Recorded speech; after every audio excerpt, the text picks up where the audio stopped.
तो आप प्रार्थना कीजिए जिस संत से, जिस वैष्णव से, जहां अपराध बना हो। यदि जानकारी में नहीं है तो भगवान से प्रार्थना कीजिए। और दूसरी बात एक आपको बता दें, प्रारंभिक भक्ति में भगवान की कृपा से आनंद आता है, और जब हम आगे भक्ति में चलते हैं तो हमको अधिक भजन करना पड़ेगा, तब आनंद की अनुभूति होगी। जैसे इत्र की दुकान में आप सीधे जाइए तो आपको खुशबू लगेगी, लेकिन वहीं बैठ जाइए 4 घंटा, 4 घंटे में आपकी नासिका और वहां की जितने इत्र हैं वो सम अवस्था को आ जाएंगे और आपको खुशबू लगना बंद हो जाएगी। जब कोई हाई क्वालिटी की खुशबू खुलेगी तब आपको लगेगी, नहीं तो नहीं लगेगी। ऐसे ही प्रारंभिक भजन में आनंद का अनुभव होता है। अब आपका उससे बढ़कर के लेवल भजन का होना चाहिए, तब जाके आनंद का अनुभव होगा, नहीं तो उतने के लिए मन राजी हो गया। हाई डोज में ही वो पुलकायमान और रोमांच और अश्रु छोटी मोटी उसमें नहीं होगा। तो उस ये भी देखना है कि एक तो बात देखनी कि अपराध के कारण कहीं ऐसा तो नहीं, और दूसरी बात ये देखनी है कि कहीं हमारी डोज अधिक की मांग तो नहीं हो गई है। अगर अपराध नहीं है तो हमें और भजन बढ़ाना चाहिए। ये दोनों बातों को आप देख लीजिए। देखो, भक्ति का जो मार्ग है वो अहंकार रहित मार्ग है, इसलिए हम इतनी ऊंचाई पर चढ़ गए ऐसा कभी अनुभव नहीं होता। इतनी हमारी लेवल ऊंची हो गई ऐसा कभी अनुभव नहीं होता। मतलब जैसे एक बढ़िया लिफ्ट हो तो चलने में तो लगा एकदम, लेकिन जब बीच के फ्लोरों को क्रॉस कर रही होती है, अगर नंबर ना लिखे हो तो अपने को पता नहीं चलेगा, पता चलेगा कि चल रही कि नहीं चल रही, और पता चला कि हम उस फ्लोर में पहुंच चुके हैं जिसमें हमें निकलना है। ऐसे भक्ति का मार्ग है, लिफ्ट जैसा मार्ग है कि चलने में तो लगता है रोमांच और आनंद एकदम, और जब चल पड़े तब ऐसा एकदम शून्य, एकदम मन खिन्न, कुछ अच्छा नहीं लग रहा। रात दिन भजन हो रहा, फिर भी भजन की पूर्ति हमारा बढ़ता चला जा रहा है।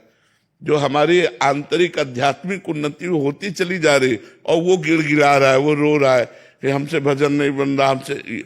वो अहंकार रहित होकर, दैन्य होकर वो भगवान के द्वार तक पहुंच जाता है, उसे पता ही नहीं चलता है। तो ये भी बात समझ लो, जरूरी नहीं कि रोमांच होना, आंसू आना ही भक्ति का लक्षण है। नहीं, भक्ति का एक और विशेष लक्षण है, जैसे कोई दिल को मसला करे, ऐसी एक मीठी मीठी पीड़ा और भगवान का स्मरण, बार बार भगवान की स्मृति में डूब रहा है। अब अंदर की पीड़ा को कौन जाने, केवल भगवान ही जानते हैं ना। मीरा जी कहती मेरा हृदय जानता है, बाहर से कुछ नहीं, न एक बूंद आंसू, न एक रोमांच, बाहर से कोई लक्षण नहीं, वो अंदर खाए जा रहा है भगवान का विरह। कब मिलेंगे, आज का भी दिन गया, आज की भी रात गई, वो भजन नहीं हो पा रहा, किसके पास जाऊं, क्या करूं, कौन मुझे प्रभु से मिला दे। वो अंदर अंदर चल रहा है, बाहर से शांत बैठा है, अंदर से आग लगी हुई है, बाहर से शांत बैठा है। बाहर से कछु दिखत नहीं, अंदर चमके नूर। आपो त्याग जगत में बैठे नहीं किसी से काम, उनमें तो कुछ अंतर नहीं, संत कहो चाहे राम, वो भगवत स्वरूप हो जाते। तो हमारा लक्ष्य भजन होना चाहिए, रोमांच और अश्रुपात की तरफ नहीं जाना चाहिए कि वो रोमांच हो, अश्रुपात हो। प्रारंभ में भगवान की कृपा से नए नए जब आते, देखो पहली बार वृंदावन आओ आपको कैसा लगेगा, पहली बार जब वृंदावन आओ और फिर यहीं रह जाओ फिर कैसा लगेगा, कुछ दिनों में सम हो जाएगा। अब यहां भावुकता वाली बात हो तो आपको आनंद आएगा, नहीं तो एक जैसे गांव में रह रहे हो ऐसा लगने लगेगा, क्योंकि हृदय सम हो गया। अब उसको और पावर चाहिए आनंद का। तो ऐसे ही बढ़ता बढ़ता आनंद का स्वरूप वो भगवान को समा लेता है, वो आनंद समुद्र भगवान का अवगाहन कर लेता है, ये क्षमता बढ़ जाती है। इसलिए नाम जप करो।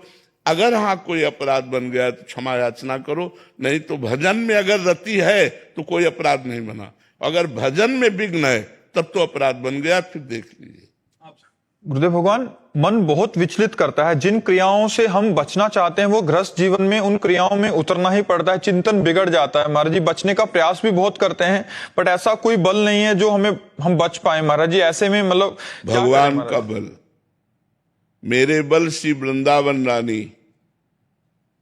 जब हम भगवान का बल रख लेते हैं तो सब ठीक हो जाता है। आप अंदर से हार जाइए। सुनेरी मैंने निर्बल के बल राम। निर्बल का बल कौन? भगवान। अभी कोई अहंकार है, अभी कोई बल है, इसलिए काम क्रोध आदि परास्त करते हैं। जब आप निर्बल हो जाओगे और भगवान को पुकारोगे, उसी समय आप वास्तविक बलवान हो जाओगे। आपको कोई परास्त नहीं कर सकता। जिसका भगवान सहायक होता है उसका कोई बाल बांका भी नहीं कर सकता। चाहे काम हो, चाहे क्रोध हो, चाहे लोभ हो, चाहे अहंकार हो, चाहे कोई भी हो। जब तक हम में कुछ है तब तक बात है, और जब कुछ नहीं और हार कर भगवान को पुकारेंगे तो उसी समय हमें भगवान का बल मिलेगा और हमारा जीवन उन्नतिशील हो जाएगा। तो जब हम देख पा रहे हैं अपने को कि हम नहीं जीत पा रहे, माया पर विजय प्राप्त नहीं कर पा रहे, तो हमें ईमानदारी से भगवान की शरण में चले जाना चाहिए हृदय से कि भगवान अब ये दोष हमसे छूटने वाले नहीं, अब आप ही छुटा दीजिए। और हृदय से बार बार प्रार्थना कीजिए, फिर आप देखेंगे भगवान का चमत्कार कैसे आपको सुधार देता है, कैसे बना देता है। भगवान का कृपा प्रसाद आपको निर्विकार, गृहस्थी में रहते हुए भी निर्विकार मन ही नहीं चलेगा, इच्छा ही नहीं होगी किसी भोगों की। भगवान की कृपा में बहुत बड़ी ताकत है। भगवान से प्रार्थना कीजिए और नाम जप कीजिए, दोनों साथ। नाम जप माने पुकारना होता है, राधा राधा राधा। मानो हम राधा रानी को पुकार रहे हैं, प्यारी जी को पुकार रहे हैं, प्रिया जी को पुकार रहे हैं।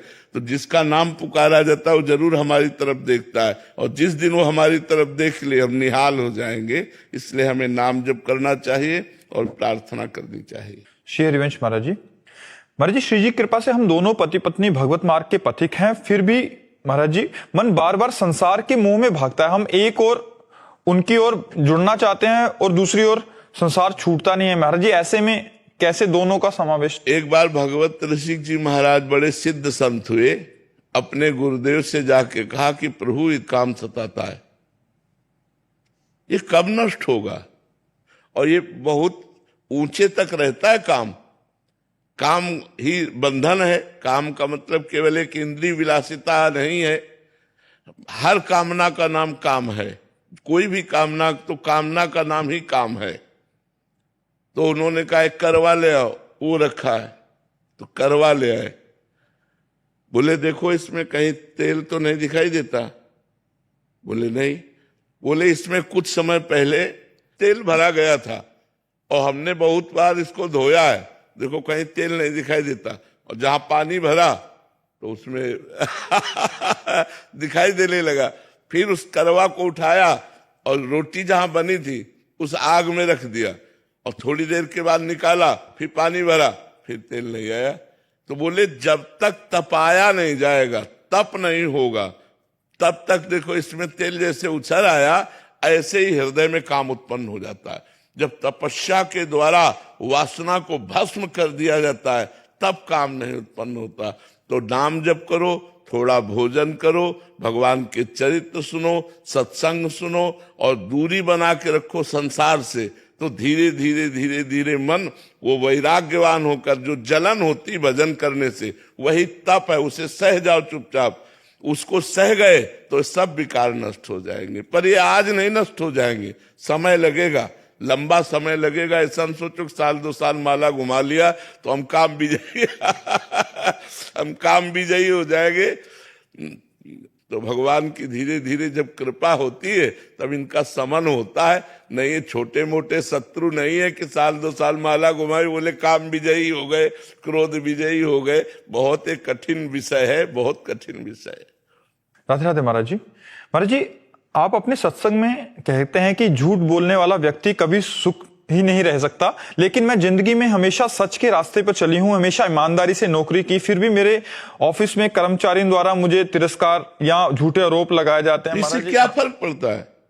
हम दुखी क्यों हो जाएं? हम दुखी क्यों हो?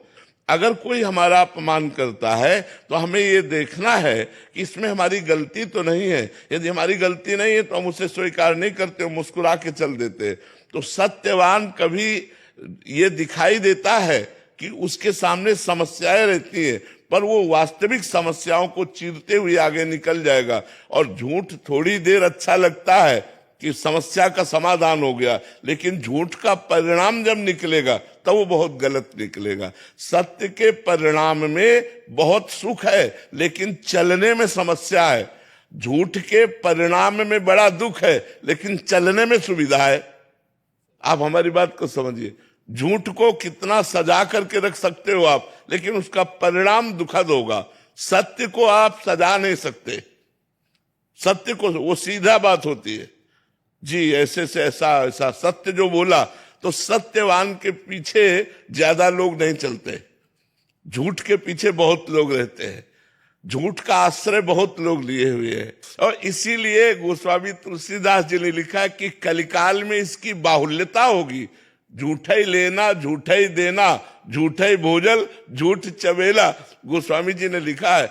और झूठ की मान्यता होगी। सत्य चलने वाले को लोग उपहास करेंगे, उसका त्याग कर देंगे, और झूठ वाले को लोग अपनाएंगे। कलयुग का प्रभाव है, लेकिन हमें लगता है सत्य विजयी होता है। अगर आप सत्य से चलोगे तो भगवान आपका साथ देंगे, आपको आनंद प्रदान करेंगे। भगवान जिसे आनंद प्रदान करते हैं उसे संसार दुखी नहीं कर सकता, और जिसे भगवान परिणाम में दुख देते हैं उसे संसार सुखी भी नहीं कर सकता। इसलिए धर्म से चलो, सत्य से चलो। सजन जी हरियाणा से। राधे राधे महाराज जी। महाराज जी, कर्म करो फल की चिंता मत करो के सिद्धांत पर वास्तव में जीवन कैसे जिया जा सकता है? क्योंकि जब हम किसी लक्ष्य को प्राप्त करने के लिए प्रयासरत रहते हैं तो अनायास ही परिणाम की सोच हो जाती है। तो ऐसी स्थिति में ये सिद्धांत का पालन महाराज जी कैसे संभव है? आप दुख की चाह करते हैं क्या? तो दुख की चाह तो कोई करता नहीं, सब सुख की चाह करते हैं। तो बिना चाह किए दुख मिलता है कि नहीं मिलता? ऐसे सुख की चाह भी मत करो, केवल कर्म करते जाओ तो आपको अनायास अन्न मांगे आगे आवेगो, जो पल लागे पल को। पर आप सुख की कामना से युक्त हैं, इसीलिए बंधे हुए हैं। जैसे बिना चाहे दुख सबको प्राप्त होता है, कोई दुख नहीं चाहता। हर कर्म सुख के लिए किया जाता है, चाहे वो पाप कर्म ही क्यों ना हो, लेकिन परिणाम में दुख मिलता है। ऐसे ही हम अच्छे कर्म करें, परिणाम की चिंता न करें। कर्मण्येवाधिकारस्ते मा फलेषु कदाचन। हम फल की चिंता न करें तो हमारा बहुत बढ़िया जीवन हो जाएगा, निष्काम जीवन हो जाएगा। क्योंकि निष्काम जीवन ही भगवदानंद का अनुभव कर सकता है, सकामी जीवन विषयों का अनुभव करता है। इसलिए निष्काम होने के लिए भगवान कहते हैं कि तुम कर्म करो, फल की इच्छा मत रखो। लेकिन संसारी आदमी पहले फल की इच्छा रखता है और फिर कर्म करने की, कि ऐसा ऐसा करूंगा तो इसमें इतना लाभ हो जाएगा, और ऐसे से ऐसा फिर हो जाएगा। और जब वो कर्म करता है और उतना लाभ नहीं होता है तो वो दुख का भाजन बन जाता है, वो दुख का कारण बन जाता है।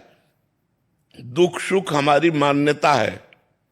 जैसे दो ब्राह्मण बैठे हुए थे, एक धनी ने कहा आज हमारे यहाँ भोजन पा लीजिए, निमंत्रण दिया। दोनों भोजन पाने गए, भोजन पा के दोनों निकले तो एक अप्रसन्न था और एक प्रसन्न था। तो धनी ने पूछा कि आप प्रसन्न क्यों हो और आप अप्रसन्न क्यों हो? भोजन तो दोनों को समान पवाया। तो एक ने कहा आज हमने सोचा था कि कोई जजमान मिलेगा, भोजन पवाएगा तो 51 रुपया हमें देगा, तो आपने भोजन पवा के 11 रुपया दिए तो हमारा घाटा हो गया ना। और उससे पूछा तुम प्रसन्न क्यों हो? बोले हमें तो था कि पता नहीं भोजन मिले कि ना मिले, भोजन भी मिला, 11 रुपया मिले तो प्रसन्न हुए। अब बोलो दुख का कारण और सुख का कारण उसकी सोच है या कोई कर्म है? उसकी सोच है ना। तो भगवान सोच सुधारने के लिए कहते हैं कि तुम केवल अच्छे कर्म करो, परिणाम की चिंता न करो, क्योंकि परिणाम अच्छे कर्म का अच्छा ही होता है। अगर बुरे कर्म करोगे तो उसका फल बुरा होगा। तो हमें अच्छे कर्म पर ध्यान देना है, परिणाम पर ध्यान नहीं देना है। अगर एक बार परिणाम सही नहीं आया तो दूसरी बार परिणाम सही आएगा। हमें अच्छे कर्म करने हैं, हमें अच्छी पढ़ाई करनी है, अच्छी नौकरी की लालसा रखनी है, हमें अच्छा बनने की कोशिश करनी है।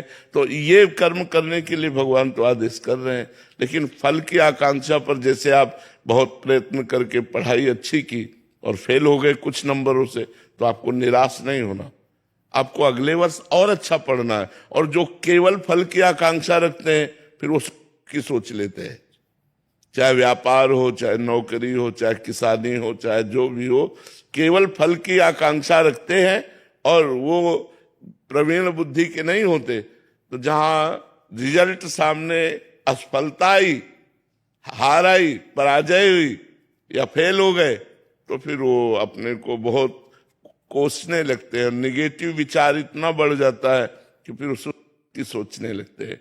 इसलिए जो भगवान कह रहे हैं, बहुत भगवान कह रहे हैं ना, बहुत सोच विचार के कह रहे हैं, तुम सदैव सुखी रहोगे यदि कर्म करने पर अपना अधिकार रखो, फल हमारे ऊपर छोड़ दो।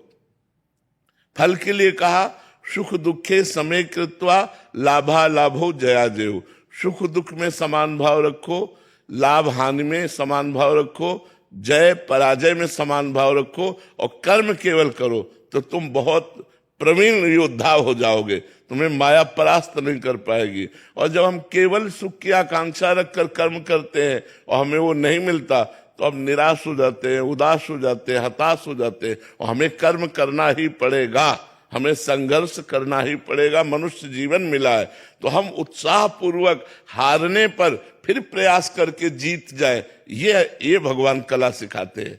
अगर हम हार भी गए तो हमें उत्साहीन नहीं होना, हमें पुनः कर्तव्य का अनुष्ठान करना है और हमें विजय प्राप्त करनी है। एक बार की हार हमें एक अनुभव देती है कि हम हारे कहां से, कौन सी त्रुटि हुई, और हमें विवेक पूर्वक उस त्रुटि को सुधार करके हमें सफलता प्राप्त करनी चाहिए। इसलिए भगवान ऐसा कह रहे हैं।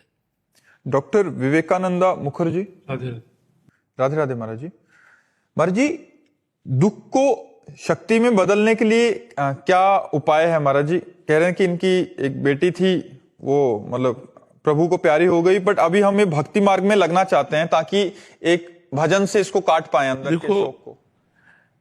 यद्यपि हम मोह के कारण दुखी होते हैं, लेकिन इस लोक का नाम है मृत्यु लोक। जैसे कसाईवाड़े में जो बंद पशु हैं उनको भी चारा दिया जाता है, तो उनको भूखा नहीं रखा जाता, हरा चारा, बढ़िया चारा दिया जाता है, बढ़िया इंजेक्शन लगाया जाता है कि उनका शरीर स्वस्थ रहे। अब वो पशु समझ रहे हैं हमारी सेवा हो रही, सेवा नहीं हो रही, गड़ासे की तैयारी हो रही। ऐसे हम सबको सुविधाएं दी गई हैं, लेकिन हम काल के कसाईवाड़े में बंद हैं। कभी बीमार देगा, किसी को बीमार देगा।